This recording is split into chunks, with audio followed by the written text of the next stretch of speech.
Alors, je m'appelle Fabrice Flippo, je suis philosophe des sciences et philosophe du politique et je suis enseignant-chercheur à IMTBS. Alors, mes recherches portent principalement sur l'écologie politique, le développement durable des croissances, cette grande thématique, et l'écologie du numérique. À ce sujet, je suis heureux d'annoncer la sortie de mon livre « L'impératif de la sobriété numérique » qui vient de sortir chez les éditions Matériologiques. Alors, la thématique principale est la sobriété numérique, comme son nom l'indique, mais plus généralement, c'est la question des modes de vie qui se trouve derrière, à savoir comment le numérique s'est généralisé et comment est-ce qu'on peut le faire évoluer pour qu'il soit soutenable. La sobriété numérique, la sobriété d'une manière générale, se distingue de l'efficacité. L'efficacité, c'est l'économie avec laquelle on va accomplir un certain usage, alors que la sobriété désigne une certaine économie dans les usages, un certain équilibre des usages par rapport à la planète et ses habitants. Donc dans cet ouvrage, j'ai voulu montrer trois choses.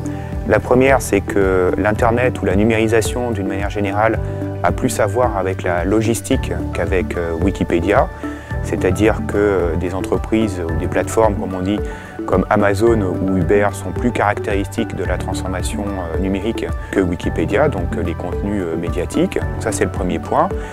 Le second point est que le numérique accélère la consommation, accélère la productivité de tous les secteurs et donc facilite l'augmentation de la production et de la consommation, ce qui a un effet évidemment plutôt négatif sur la planète et sur ses habitants. Ça, c'est le deuxième point.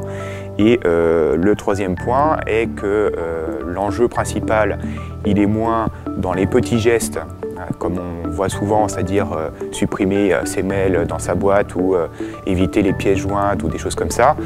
Il est moins dans les petits gestes, il n'est pas seulement non plus dans la réglementation, les actions étatiques, il est plutôt dans la question des modes de vie, qui est un enjeu méso-sociologique entre l'État et les petits gestes. Ce que je veux dire par là, si on prend l'exemple de la 5G, on entend d'un côté des acteurs de la sobriété numérique expliquer que la sobriété, c'est de ne pas utiliser des vidéos trop longues ou avec une résolution trop élevée, par exemple en 4K ou en 8K.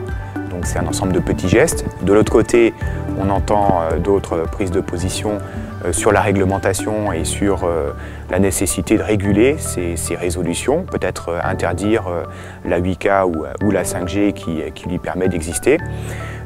Mon point de vue, le point de vue que je développe dans le livre, est que l'un dépend de l'autre et qu'il faut comprendre comment l'un et l'autre s'articulent. C'est-à-dire que ce qui est en jeu, c'est la pluralité des gestes standardisés qui vont faire un usage qui n'est pas un usage uniquement individuel.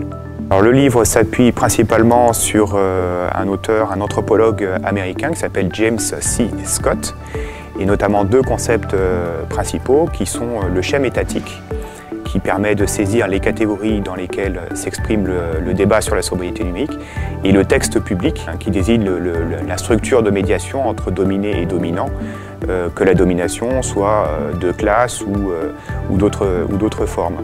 Donc ces deux concepts permettent de saisir l'évolution du numérique dans sa dynamique écologique et les phénomènes d'évolution des modes de vie.